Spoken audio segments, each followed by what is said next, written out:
ಕಂಡ ವಿಶ್ವದ ಶ್ರೇಷ್ಠ ಸಂತರು, ನಡೆದಾಡುವ ದೇವರು, ಆಧ್ಯಾತ್ಮಿಕ ಶಿಖರದ ಕಳಸ, ನಿಸರ್ಗ ಸ್ವರ್ಗದ ರಸ ಋಷಿ, ಎರಡನೇ ಸ್ವಾಮಿ ವಿವೇಕಾನಂದರು ಎಂದು ಕರೆಯುವ ಜ್ಞಾನ ಯೋಗಾಶ್ರಮದ ಪರಮ ಪೂಜ್ಯ ಶ್ರೀ ಸಿದ್ದೇಶ್ವರ ಮಹಾಸ್ವಾಮಿಗಳ ಪವಿತ್ರ ಪಾದಗಳಿಗೆ ಹನಿಮನೆದು ವೇದಿಕೆಯ ಮೇಲಿರುವ ಎಲ್ಲ ಪರಮ ಪೂಜ್ಯರ ಪವಿತ್ರ ಪಾದಗಳಿಗೆ ನತಮಸ್ತಕಗಳಾಗಿ ಊರಿನ ಎಲ್ಲ ಗುರು ಹಿರಿಯರಿಗೂ ತಾಯಂದಿರಿಗೂ ಹಾಗೂ ನನ್ನ ಎಲ್ಲ ಸ್ನೇಹಿತರಿಗೂ ಅತ್ಯಂತ ಗೌರವದ ನಮಸ್ಕಾರಗಳು.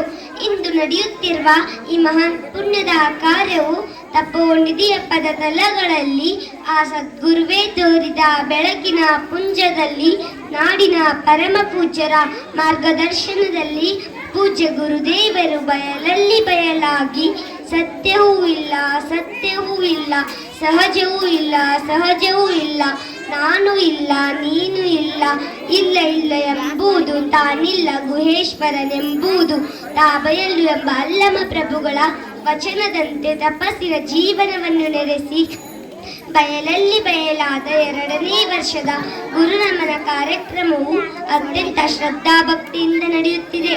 ಆ ಪೂಜ್ಯರ ಜೀವನವೇ ಒಂದು ಮಹಾ ತಪಸ್ಸು. ಅಗಾಧವಾದ ಜ್ಞಾನದ ಸಮುದ್ರದಂತಿರುವ ಪೂಜ್ಯ ಗುರುದೇವರ ಬಗ್ಗೆ ಒಂದು ಸಣ್ಣ ಮಳೆ ಹನಿಯಂತಿರುವ ನಾನು ಮಾತನಾಡಬೇಕೆನ್ನುವುದಾದರೆ ಅದು ಬಹಳ ಕಷ್ಟದ ಕೆಲಸ. ಆದರೂ ಆ ಸದ್ಗುರುವಿನ ಒಂದು ಕರುಣೆಯ ನೋಟ ನಮ್ಮೆಲ್ಲರ ಮೇಲೆ ಇರುವುದರಿಂದ ನನಗೆ ಎಷ್ಟು ಸಾಧ್ಯವೋ ಅಷ್ಟನ್ನು ನಾನು ಮಾತನಾಡುತ್ತೇನೆ.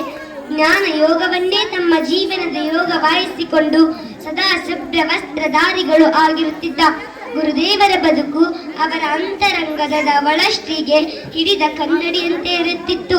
ಸದಾ ಜ್ಞಾನ ಯೋಗದಲ್ಲಿ ಸಂಚರಿಸುತ್ತಿದ್ದ ಅವರ ಮಾತುಗಳು ಕೇಳುಗರ ಎದೆಯಲ್ಲಿ ಇಳಿದು ಬಿಡುತ್ತಿದ್ದವು. ಹಾಗಾಗಿ ಗುರುವರ್ಯರ ಮಾತುಗಳು ಒಂದು ರೀತಿಯ ಮೌನದ ಮಾತು, ಮಾತಿನ ಮೌನ ಆಗಿರುತ್ತಿದ್ದವು. ಪೂಜ್ಯರ ಪ್ರವಚನಗಳು ಕೇಳಿಸಿಕೊಳ್ಳುವ ಮಾತಾಗಿರಲಿಲ್ಲ, ಅನುಭವಿಸುವ ನಾದ ತರಂಗಗಳಾಗಿದ್ದವು. ಅಂತಹ ನಾದ ತರಂಗಗಳು ನಮ್ಮೂರಿನಲ್ಲಿಯೂ ಕಂಪಿಸಿದ್ದಾವೆ. ಪೂಜ್ಯರ ನುಡಿಗಳು ನಮ್ಮೂರಿನಲ್ಲಿರುವ ಎಲ್ಲ ಹಿರಿಯರು ಕೇಳಿಸಿಕೊಂಡಿದ್ದಾರೆ. ಆ ಸುಕೃತದ ಫಲದಿಂದಾಗಿ ಇಂದಿಗೂ ನಮ್ಮೂರು ಸಮೃದ್ಧವಾಗಿದೆ ಎಂದರೆ ತಪ್ಪಾಗಲಾರದು. ಇಲ್ಲಿರುವ ನಾವೆಲ್ಲರೂ ಯಾರೂ ಬುದ್ಧ, ಬಸವೇಶ್ವರ, ಅಲ್ಲಮ ಪ್ರಭುದೇವರನ್ನು ನೋಡಿರಲಿಲ್ಲ. ಆದರೆ ಅಂದಿನ ಬುದ್ಧರೇ ಇಂದಿನ ಸಿದ್ಧರಾಗಿ, ಅಂದಿನ ಬಸವೇಶ್ವರರೇ ಇಂದಿನ ಸಿದ್ದೇಶ್ವರರಾಗಿ, ಅಂದಿನ ಅಲ್ಲಮನೇ ಇಂದಿನ ಎಲ್ಲವನ್ನು ಬಲ್ಲವರಾಗಿ ನಮ್ಮೆಲ್ಲರ ಕಣ್ಣೆದುರಲ್ಲೇ ಇದ್ದರು. ಹಾಗಾಗಿ ಪೂಜ್ಯರಿಗೆ ಅಲ್ಲಮ ಪ್ರಭುಗಳು ಅವರ ಮೈ ಮನಗಳಲ್ಲಿ ತುಂಬಿಕೊಂಡಿದ್ದರು ಎನ್ನುವುದೇ ಒಂದು ವಿಶೇಷ. ವೇದ, ಉಪನಿಷತ್ತು, ವಚನ ಶಾಸ್ತ್ರಗಳು ಹಾಗೂ ದಾರ್ಶನಿಕರ ಬದುಕನ್ನು ಅತ್ಯಂತ ಮಾರ್ಮಿಕವಾಗಿ ತಮ್ಮ ಜ್ಞಾನ ಸುಧೆಯಿಂದ ಕೇಳುಗರ ಎದೆಯಲ್ಲಿ ಹರಿಬಿಡುತ್ತಿದ್ದವು. ಹಾಗಾಗಿ ಪೂಜ್ಯರ ಮಾತುಗಳು ಒಂದು ರೀತಿಯ ದೈವವಾಣಿ ಎಂದರೂ ತಪ್ಪಾಗಲಾರದು. ದೇಶ, ಭಾಷೆ, ಗಡಿ ಎಲ್ಲವನ್ನು ಮೀರಿ ಬೆಳೆದ ಪೂಜ್ಯರ ಬದುಕು ನಮ್ಮೆಲ್ಲರಿಗೆ ತೆರೆದಿಟ್ಟ ಪುಸ್ತಕವಿದ್ದಂತೆ ಹಾಗೂ ಅತ್ಯಂತ ಸಿಹಿಯಾದ ಫಲಪುಷ್ಪಗಳನ್ನು ನೀಡುವ ಕಲ್ಪವೃಕ್ಷವಿದ್ದಂತೆ.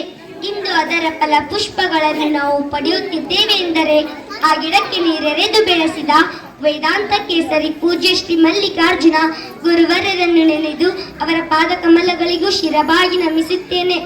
ಕೇವಲ ಒಂದು ಗುಲಾಬಿ ಅಥವಾ ಒಂದು ಮಲ್ಲಿಗೆಯ ಹೂವಿನ ಮೇಲೆ ತಮ್ಮ ಪ್ರವಚನವನ್ನು ಪ್ರಾರಂಭ ಮಾಡಿ ಆ ಹೂವಿನ ಜೀವನವನ್ನೇ ಪಾವನಗೊಳಿಸಿ ಬಿಡುತ್ತಿದ್ದರು. ಕೊನೆಗೆ ಆ ಒಂದು ಗುಲಾಬಿ, ಆ ಒಂದು ಮಲ್ಲಿಗೆ ಹೂ ಏನನ್ನು ಮಾಡಿತು ಎನ್ನುವುದನ್ನು ನಾವೆಲ್ಲರೂ ನೋಡಿದ್ದೇವೆ. ಶರಣರಿಗೆ ಮರಣವೇ ಮಹಾನವಮಿ ಎನ್ನುವ ಮಾತಿದೆ. ಪೂಜ್ಯರು ದೇಹ ತ್ಯಾಗ ಮಾಡಿದಾಗ ಆ ಒಂದು ಗುಲಾಬಿ ಸುಮಾರು 25ರಿಂದ 30 ಲಕ್ಷ ಮನಸ್ಸುಗಳನ್ನು ಒಂದು ಮಾಡಿತು. ಆ ಒಂದು ಮಲ್ಲಿಗೆ ಹೂ 25ರಿಂದ 30 ಲಕ್ಷ ಮನಸ್ಸುಗಳಲ್ಲಿ ಪರಮಶಾಂತಿಯನ್ನು ತುಂಬಿತು ಎನ್ನುವುದನ್ನು ನಾವೆಲ್ಲರೂ ನೋಡಿದ್ದೇವೆ. ಇನ್ನೂ ಪೂಜ್ಯರ ಕುರಿತು ಬಹಳಷ್ಟು ಮಾತನಾಡುವುದಿದೆ.